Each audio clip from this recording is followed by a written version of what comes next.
Welcome to Talking Precision Medicine, the podcast in which we discuss the future of healthcare and health technology, and how advances in data and data science are fueling the next industrial revolution. Our guest this episode is Dr. Susanna Harris, Community Lead at Vibe Bio. Susanna is a dedicated scientific communicator and an outspoken advocate for the mental health of PhD students and other science researchers. She has chronicled her journey from the academic lab bench to a venture incubator to a promising biotech company for a substantial social media following, and joins us today to dive into these topics and more. Come on in and have a listen. Hey everybody, it is my distinct pleasure to welcome to the show Dr. Susanna Harris.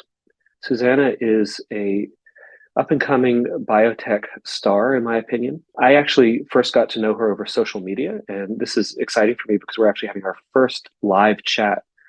What's interested me so much about following Susanna's career so far is that she has discovered this incredible world of career outside of academia for scientists. And this is something I'm really passionate about, as I also had to go on that journey myself. She's now working at a really exciting new biotech called Vibe Bio. I want to learn all about that. And we're just going to dive in and have a great conversation. Susanna, thank you. Welcome to the show. Let's start with what you're doing now. Tell us a little bit about yourself and about Vibe Bio and what you do there. Yeah, well, thank you so much for having me. And like you said, this is a lot of fun. It's great when digital world starts creeping into more of the 3D spaces. So my background is originally as a scientist, as a researcher. I have a PhD in microbiology. So most people, when I say that piece, assume that maybe I'm still at the bench, maybe I'm going the more traditional academic route, not where I went towards. And in fact, at first blush, it seems like I'm quite far afield now. Work at a biotech called Vibe Bio. And our job as Vibe Bio is to bring together all of the different resources that are required to bring new drugs into the market for rare diseases. So all of the financial capital, the human capital, the passion, the resources, how do we bring all of these things together through a community and drive the development of new treatments for diseases that are really impactful to people. It's a really big problem. Rare disease is super common as a whole, but the traditional funding structure doesn't really support the funding of these programs. And my job actually there is to be the community lead. My job is to find the right people, the patients, the scientists, the different partners, and bring them together towards this common cause. Tell us a little more about that. What does it mean to be a community lead? In this case, what constitutes the community? I'm actually going to take it back to what I did in my PhD. So I actually studied bacterial communities on plant roots. So when you think about a bacterial community and you talk about a collection of bacteria all living together, this is called usually a biofilm. It's all the bacteria plus all the stuff that they secrete that protects them and all the different behaviors that they have. So when I think of a community, I do think of the people. There's the aspect of who is in the community. Do we have the patients who can provide their input and their insight? Do we have the scientists who are going to be able to do some of these projects and provide that sort of background? Do we have the funders, the financiers that are going to be able to provide kind of that financial fuel to move things along? But you also have all of these activities that they are doing. So for me, a community is these people plus the environment. We are a decentralized company, and we actually represent this movement called decentralized science. The idea that everybody who gets involved in a project should have some ownership over it, should feel really empowered to lend their voice, lend their skills for the betterment of the entire group and for their own actual progress. So when I talk about community, I think it's important to distinguish community from audience. These aren't just people that we're speaking to, but rather these are people that we're listening to and who are doing such important work. Our job is to create that space for them to do that work and to feel really good about it. Mm-hmm. You know, when I think about the ups and downs of the rare disease biotech space, it occurs to me there are at least three groups, and you can disabuse me of this and tell me there are more or fewer, but you have the families who seem to be absolutely essential catalyzing agents for change. And then the funders, as you mentioned, and then there's the biotechs. And it's not obvious how you align the incentives of those three groups. So how is Vibe Bio thinking about that? Great question. And it's interesting to have that start out point. I think it's common and in a lot of ways true that the incentives don't align. But if we strip it down all the way to the basics, every single group that you just mentioned, and there's a couple others, the regulators, the clinicians as well. All of these groups benefit if effective drugs get into the market and are able to be accessed by the patients.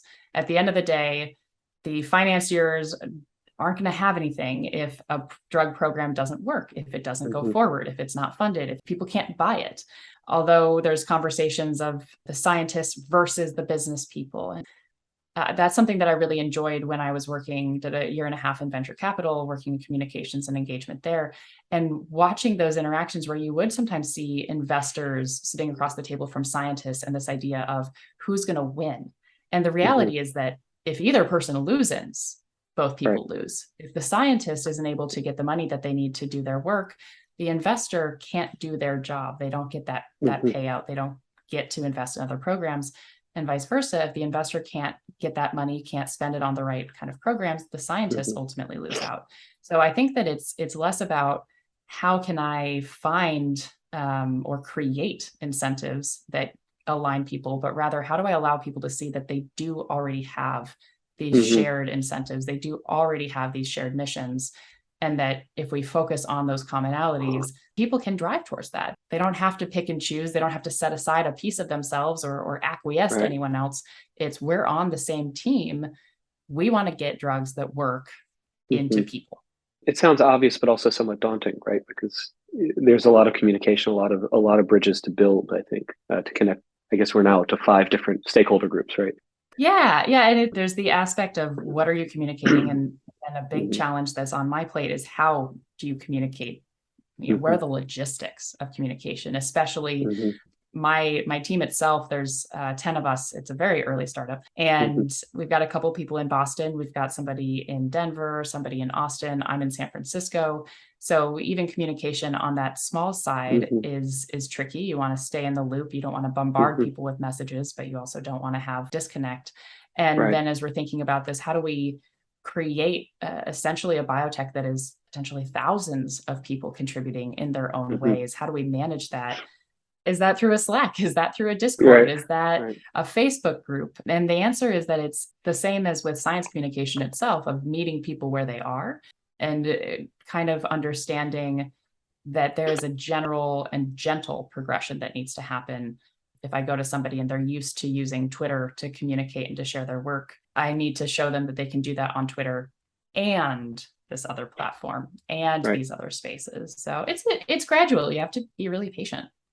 Let's talk a little more about communication. Again, I became aware of you and your work through social media. And, what struck me is here was someone who was clearly committed to communicating about science and also issues that are meaningful to scientists, right? Not just the science itself. Where did that passion come from? How did it kind of manifest? Looking back, I was thinking about this a lot the other day because I saw this really interesting tweet that asked whether scientists should communicate. I was like, that's a bizarre question. And also, the question is, should communicators do science? Because we all learned to communicate well before we understood the scientific method. There's nobody who is so logical that they have somehow allowed scientific logic to take over their brain more so than their innate understanding of the importance of communicating with other people. There's the aspect of I was always really interested in storytelling. I always really actually enjoyed school. I loved reading, was involved in speaking opportunities and things like that when I was younger. So there was that kind of latent enjoyment of learning from and teaching others. My dad was actually a biology teacher. On the flip side, I think that usually the story that I tell and where the story kind of starts in a lot of ways is that in my second year of graduate school, I kind of was starting to hit that wall of, okay, what am I doing here? Is this project a good project? Am I actually helping the world? I was starting to get a little disincentivized. I was starting to feel like maybe I wasn't actually as excited about my work as I thought I would be. And I got involved in a local planetarium and science center science outreach program that taught scientists how to communicate, how to actually, from a pedagogy standpoint, help people learn. And I really enjoyed that. It got me excited about my own science. I got to remember why my science was really cool. The next year I got to train for that same program, and it was just a good fit. I just loved it. I just loved working with these incredibly intelligent, passionate, ridiculously stubborn people and helping them unlock within themselves that ability to communicate and connect.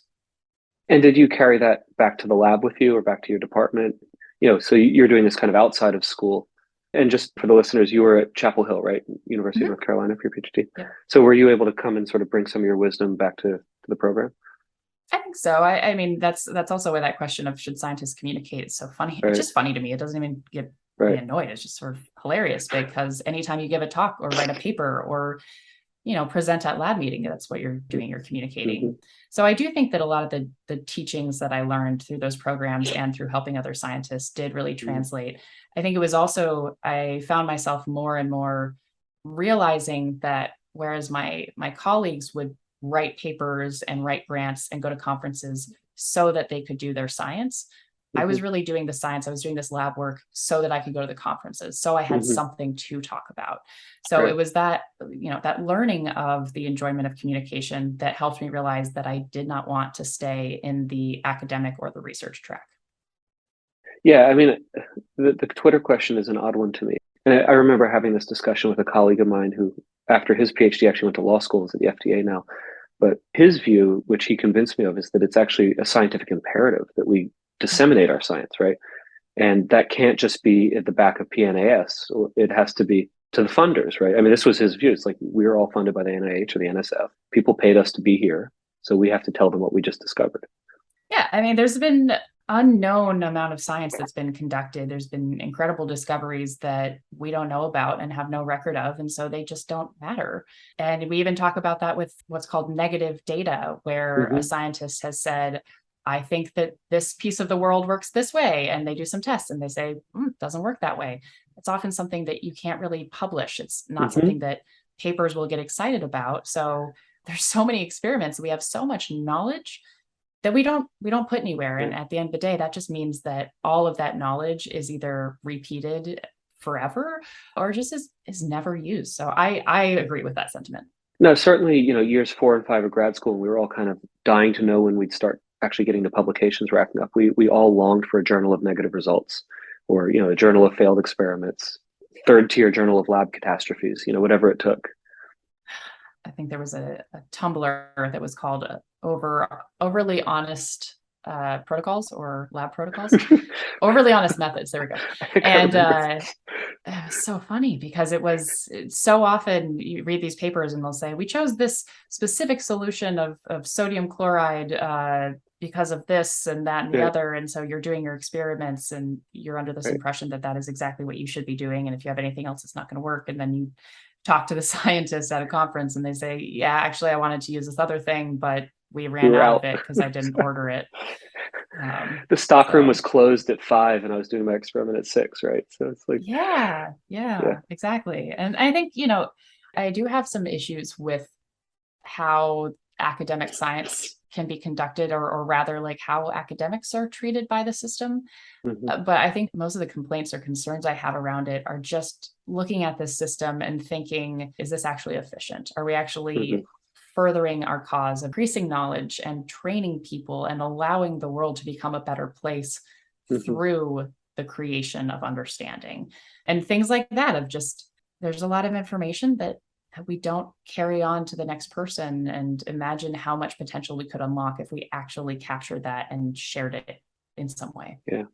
When I have these conversations and I used to do more sort of career coaching and mentoring and around, career choice and academia is a perfectly viable one, although I think it's a bit of a Ponzi scheme. I try not to kind of cast shade on the routes I didn't take, right? Like, I'm very pleased with being in biotech and being in private sector. It sometimes is hard not to disparage the other side because certainly our industry has plenty of warts.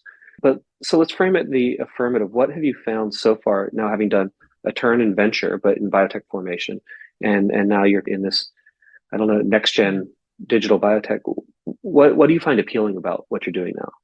Yeah. I thought you were going to go in the direction of like, what do I miss from academia? And there are we can go that way too. In fact, I'll start there because I do. I mean, the pieces that I miss, or things that if I could do grad school again, that I would really want to focus on more were the fact that you can attend seminars with the most brilliant people in the world, and they just show up to you, and you get usually fed to watch these people talk is amazing. As soon as you get out of that, it's like you have to pay thousands of dollars for a conference to see these same exact people. So I think I took for granted how incredible it was to be around some of these folks who were just like changing the world on a daily basis. And the other thing that I do miss sometimes is I do miss the bench work occasionally. I miss the kind of arts and crafts aspects of all this. Scotch taping the Kim wipes into your lab notebook, et cetera. Yeah, exactly. Just like, waiting for the microscope to heat up and looking at dust under it. It's really fun. But as far as the stuff I like now, I get to focus more on those aspects of grad school that I did know I want to do. The communication pieces, the talking to people, the traveling to conferences. I mean, conferences are thousands of dollars, but if you work in biotech, your company can pay for it. And also you get your travel paid for. I love traveling. I love meeting new people. I also, something that I was worried about leaving academia was that I was worried I was going to miss the science. I was going to miss learning about it. And if you end up in biotech or you end up in a space, especially where you're acting as a funder, you have the world's top scientists not just talking to you, but they're pitching to you. They're trying to convince you how amazing their science is. And they're showing you things that they're never going to show at a conference. They're kind of trusting you with a lot of their private information and these absolutely cutting edge pieces of science. So I like that aspect. And I also really like the fact that if you work in biotech, especially in a communications aspect, you are going to interact with academics. You're going to interact with VCs. You're going to interact with regulators. You just get to meet all the people who make science happen. I think those are really valuable observations. The one you hit on last is the key thing for me. I mean, I'm mostly a bureaucrat now, I do paperwork and fundraising and stuff, but I've been able to be a scientist through my entrepreneurial career too, right? Like, I think what a lot of graduate students don't get, and maybe it's getting better because I'm at least a half generation older than you, but where I think a lot of academic programs fail in the training is to point out that there are a lot of ways to be a scientist and a lot of places to be a scientist, a lot of ways to get paid to be a scientist. And frankly, you get paid better in most of the ways that aren't academia. So, but it's so affirming to be able to keep doing science. I'm still trying to realize the dream of the work I did as a postdoc, but I'm just doing it in a different setting. Right. Absolutely. And to the financial aspect of this and the compensation, I didn't grow up with a lot of money, and it's not like not in a way that it was a problem or anything, but I didn't feel like I was missing out on anything, even when I was getting paid a grad school stipend. It never resonated to me of why I needed to make more money, why I needed to make my quote unquote market value. It was like, I'm getting paid to do the things I love. Why would I need to get paid anything more? And what you find out is that money just allows you to focus on other things. It allows you a lot of things. But for me, it was that I don't have to worry about certain things. My dog got sick. I didn't think, oh my gosh, how I'm going to pay for this? Do I need to reschedule this? If I miss a bus, I can pay for an Uber. Well, a lot of those things that weighed on me a lot in grad school that I didn't realize, I don't have to worry about that. And so I get to focus more of my time on the things that I love, which is spending time with scientists and learning about science and helping communicate it. Yeah. Absolutely. It's a whole nother podcast worth of topic of kind of the underpaid postdoc and the hamster wheel that you can get on, right? And when I riff that academia is a Ponzi scheme, all I mean is there aren't that many new top jobs opening up, right? So if you've got a dozen trainees in a lab and everyone in the department's got tenures, you're just sort of waiting for someone to keel over so someone else can get a job. Yeah, I am very hopeful that we're about to see some revolutions, and even like you were saying, even in the last few years, I've noticed a shift. I think that things like social media actually have opened the door for people to have some of these conversations that even if you're comfortable with your lab mates or your department, there's some things that you don't feel comfortable necessarily talking about to the person right next to you. And social media can provide that. And what I've been seeing a lot of is that people will talk about the difficult times they're having in academia, and others can validate that that is unacceptable and that is like they should not have to go through that. I think equally as important actually is showing the exciting times in academia and how amazing it can be to be a graduate student who's treated well. And I think that those posts are especially important, not to convince everyone that everything is rosy. I think that is a terrifying idea, but rather I talk to a lot of graduate students who are in arguably bad positions and with somebody who is not treating them well, or they're in a situation that is completely out of their control. And they oftentimes will say to me, I don't have it that bad. Like, at least it's not this, at least it's not this.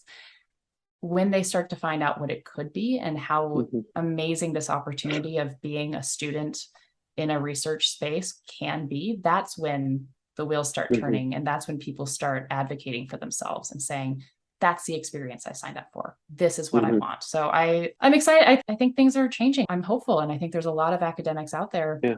and people who have been academics and still really care about those spaces, uh, coming in and saying, let's make this the place that we all Yeah. were told it was. I think there can be crappy bosses and great bosses anywhere. Yeah. But I also think that in a graduate school setting, in a laboratory setting, the power dynamic is such that if you happen to pick a crappy boss, it's more debilitating than if you're just at a job, right? Yeah. Where maybe you have a little more mobility, you don't have as much of your like self-esteem, as much of your future career on the line, you know, Yeah. where if you leave, it may get tarnished. Right.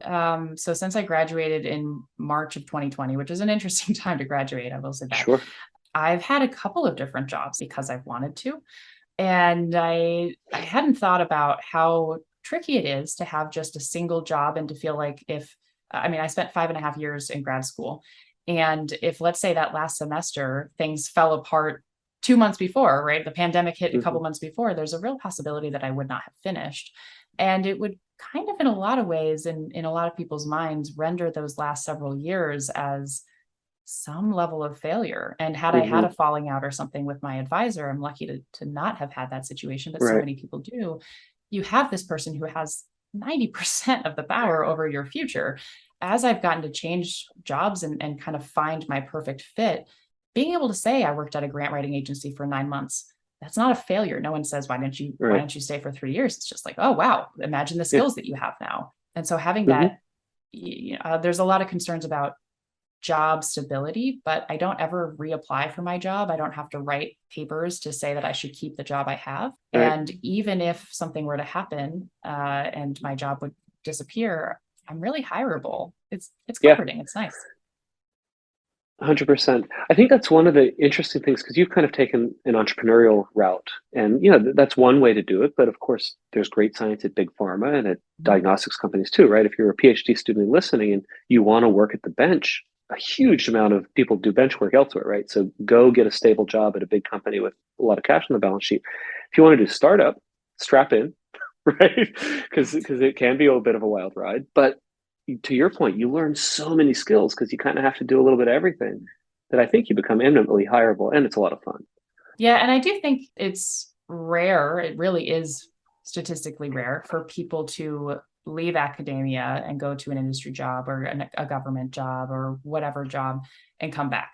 However, at the level of you leave as a recent graduate or as after doing a postdoc, there hmm are opportunities to come back. I wouldn't say the hmm interpretation of people not coming back should be ascribed to you can't come back. It is hmm harder if you have a faculty position that you leave because that can hmm set off some red flags. But generally, there's not a huge amount of harm done if you can find a good job that gives you new skills to go out and do it for a year or do it for a couple of years and say, I actually really miss academia. I know I Yeah, want to be here. That's not something I've actually heard be a limiting moment for people. yeah. But you're right. You don't hear a ton of examples of it, but I also think it's possible. I Yeah. also it seems to me, at least from this side of the fence, that there's been so much excitement, maybe a little bit less in this current market, but so much excitement in the biotech space. And I think Mm. COVID helped with that. But I also think, the recent frothy stock market helped with that, but also like we're in a really interesting era of medicine and data science and all this other stuff. I think a lot of academics, especially at top institutions, have a finger in that world because Mhm. they're licensing out technology. They have colleagues who are going to, being recruited by the top biotechs. And so I think that part of the change, you mentioned there may be change, part of the change may come from this just a softening of sentiment where it's no longer considered a failure if you leave academia. Like you got your PhD, but that was a door opener, not my PhD advisor had an entrepreneurial streak. He started a bunch of companies, but he's also been in the same tenured faculty position since he was 27 years old. Same office in an ivory tower somewhere, and like that's just not that's not a life that's available to most of us, right? So he has to soften his view, and he has that. Like, all right, going and doing something company building or whatever is fine, and I think that's part of the change we're seeing. Yeah, I mean, and we need scientists in every single space. I think that's Hmm. a piece that sometimes gets lost where while I was in grad school, there was all these conversations of the news reporters, they don't know enough about science, or Hmm. the government officials, they don't know enough about science, or the stockbrokers. Hmm. I mean, the only thing you can do to change that is to start putting scientists into these That's right. positions and for people to keep investing in academic science and for people to keep understanding it. Like, we need emissaries, we need people Right. who are from the academy and say, we want this to keep going, we want Yep. academic science to continue, we want this foundational research that really can't be done easily outside of academia to continue. I'm going to go be the person that sits in the state legislature. Like, Right. that's actually, it's essential. It's really Yeah. cool. It goes back to that point of that I don't actually think most of the time our incentives are actually that misaligned when you get down to the core of it. That's a very good point. You simply have to educate people about what's really going on. I had just mentioned kind of a one way that things may change a bit. You were, maybe it's fair to say, more involved in kind of the grassroots side, so bottom up change in grad school. Can you talk a little bit about some of the advocacy work you did then and whether or how it continues today? Yeah, this is how I ended up on social media. A lot of people assume that I was on social media and then I started this thing, but I definitely was not. Like I mentioned, I was getting into science communication. I also did a workshop where they asked us to pick an article and do some sort of communication outwards. Most people chose to do science writing. I'd already figured out that was not my forte. And so the article I chose actually was not about biology. It was a paper that came out in Nature Biotech in February of 2018. And it was this really interesting paper that had surveyed about 2,000 different graduate students and found if they just filled out the forms that you would take when you go to the doctor's office and they say, hey, like, I think I'm a little worried about how you're feeling. Let's Mhm. do these surveys for anxiety and depression. About 40% of these graduate students, most of whom were PhDs, would qualify as being severely depressed or anxious. So obviously this didn't mean that they had a diagnosis. It's not something that should be taken away from it, but rather that at any given time, when you surveyed 2,000 people, 40% of these people showed signs and symptoms of severe depression and anxiety. And this was fascinating to me. One, because it was actually very comforting. I dealt with depression and other kind of mental health issues on and off through my life, and especially the year before, I had a really dark period of time. And it was comforting to know that I not only could I turn to a person nearby me and say, I'm having a hard time, and they'd say, oh, that's okay. And my friend does, or Mhm. it's okay. You don't have to feel bad. But there's a pretty good chance that they would say, oh, me too, right Mhm. now, or oh, me too, Right. last week. And so it was really comforting. But then at the same time, I became really frustrated because this paper cited other papers. These pieces of research have been done. We've known this for actually decades that graduate Hmm. students and academics and postdocs and even faculty members are more likely to deal with mental health issues, have a much higher rate of depression, anxiety, ADHD. It's kind of an interesting select group of people. And, not going to get into the why of that because there's brilliant people who are studying exactly those questions.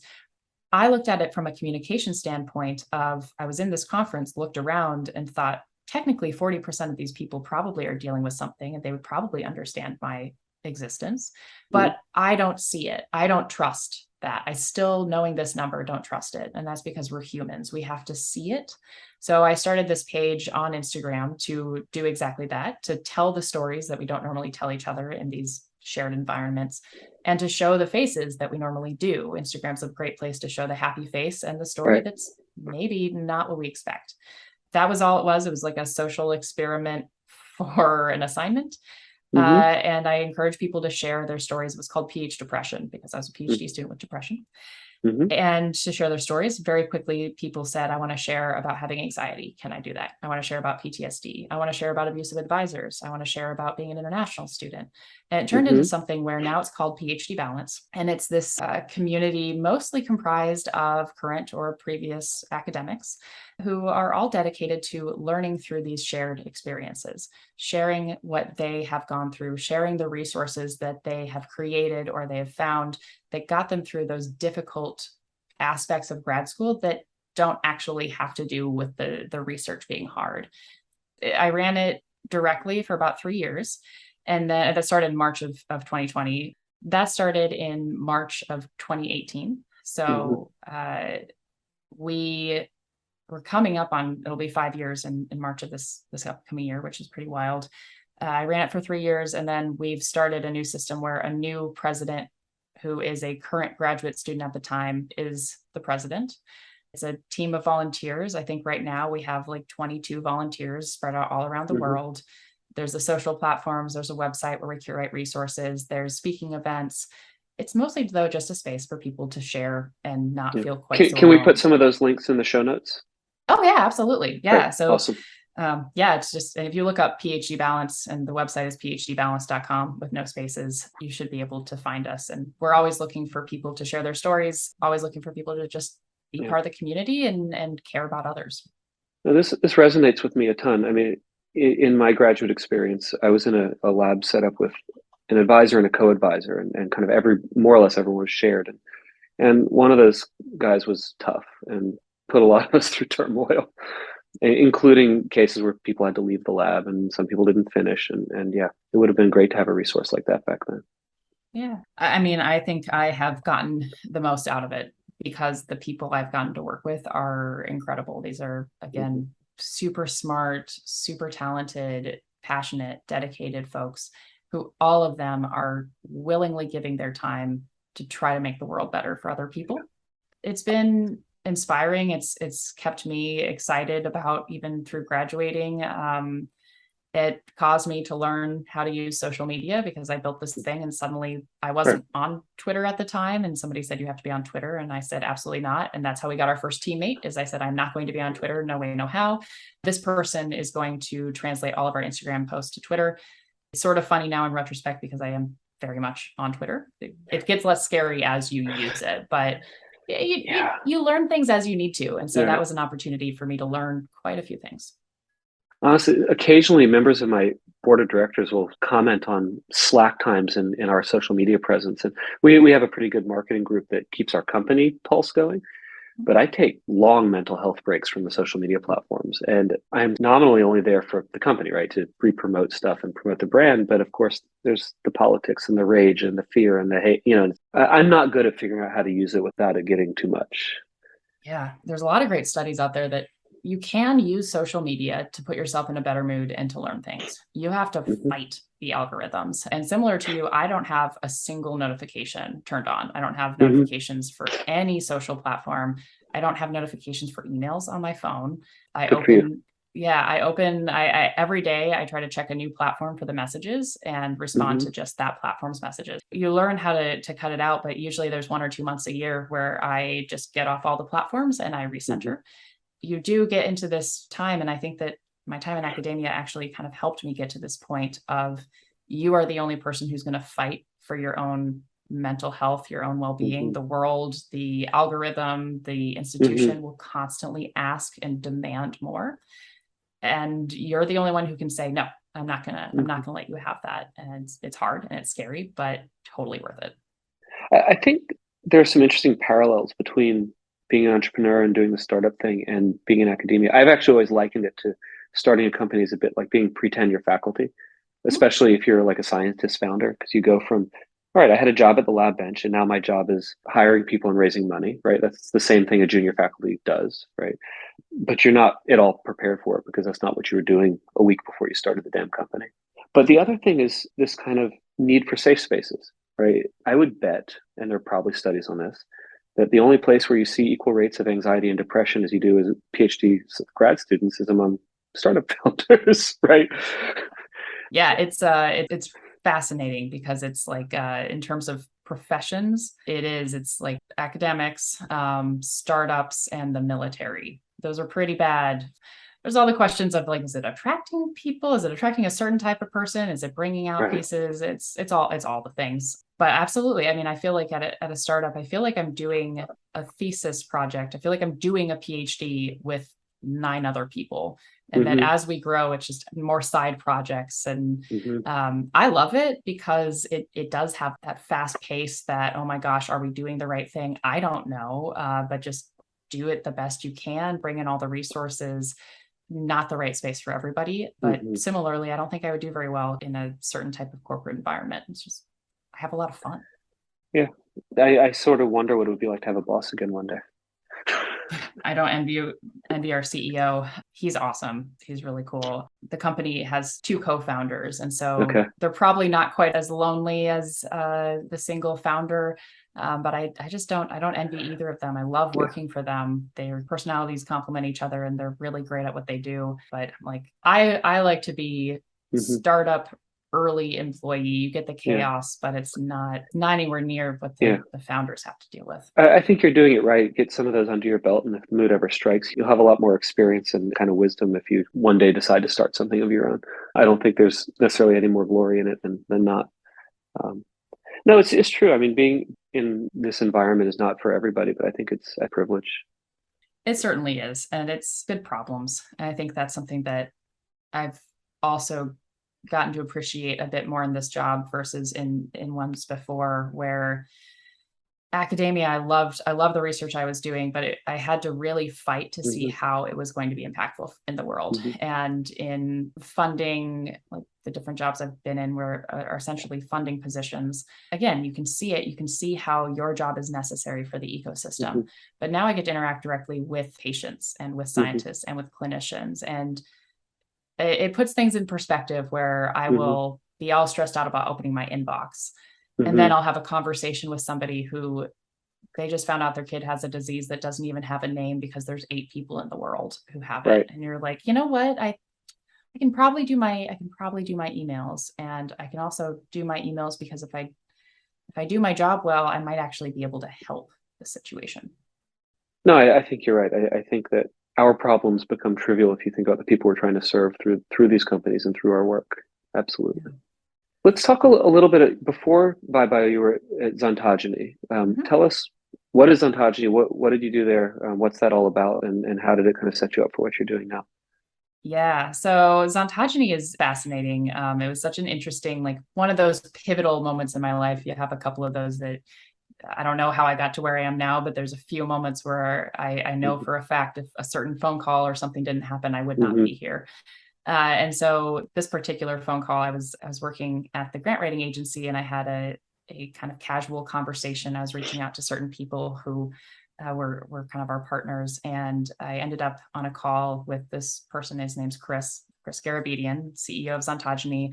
I was too new in the space to know that he was important. He was just somebody on my list, and he was a very kind person. We had a nice conversation, and he followed up with me afterwards and was just interested in how I approached communication and community. And we stayed in touch. So I found out over time that he ran this group, Zontogeny, which is a life science accelerator and runs a venture fund on behalf of a hedge fund. So basically, they fund early stage biotech research that serves human health. And a big aspect of Zontogeny that kind of sets it apart from other accelerators, or certainly sets it apart from just a traditional venture capital firm, is that they really have a hands-on approach with supporting the founders that they're investing in. So a lot of times people think of venture capital, the people come in, they're sort of like bankers. They look around, they give a bunch of money, and then they go back and they check in on you once a year and say, where's my return? That's actually not very common. That's not really how biotech investing works. Most people are very knowledgeable and involved, but I think Zontogeny takes it up a notch and sits down with the groups once a week, once every other week, really works with the founding teams. So my role there was, one, to go out and be kind of the person who spoke about Zontogeny, going to these conferences, finding people who we'd want to invest in. I like to say I was kind of the first person that people would engage with. So sort of recruiting deal flow or Yeah, deal flow, education, did a lot of things with like what we called upstream entrepreneurs who they weren't starting a company yet, but in 5 years, they might want to know about us. And then I was also the first person that people talked to when we did invest with them, because we'd say, we're going to do an investment. And then I'd become the person who helped them write their press releases or help them set up their website. And so I was sort of their liaison into communications and branding, and acted as the person on the team who would be their coach in those spaces. What strikes me as awesome about that, I don't think most people realize how hard it is to do things like branding and marketing well. People train their whole lives at it, right? It's a very highly specialized skill set. And for you to literally jump into the deep end like that is laudable and really impressive. It's really hard. Yeah, I think I have a bad sense of what I can't do. I think it's just sort of where it comes down Right. to. But I did actually. The reason that phone call with Chris was really pivotal was that I was really straight with him when he said, actually, I think that given your skills and your interests, I think there could be a really great space for you here. And I wanted to say yes, and I said, hey, I don't know that I can say yes to you because I don't know anything about venture capital. I have a bank account, and that's about as close as I get to finance. Right. And I think he appreciated the candor. I think that's a big aspect. And I think also he said, and he was right, he's like, if you know communication and you know science, you can do these things. We can teach you venture. You can learn venture. If you have done a PhD, you have self-taught. There's no question in my mind that you can self-teach, that you can find resources and learn just about any topic. And it was a huge leap of faith for him. Also a bit of a leap of faith for me. And it turned out that he was very much right, that it wasn't impossible. It's something that I feel like I can speak pretty comfortably towards. And I'm so glad it opened up an entire new space for me. I have a parting thought, and then I'll give you some room to have as many parting thoughts as you'd like. I think what you just described is ultimately the value of doing a PhD, right? You learn how to learn, and it lets you do, frankly, whatever the hell you want, as long as you're brave enough to go try.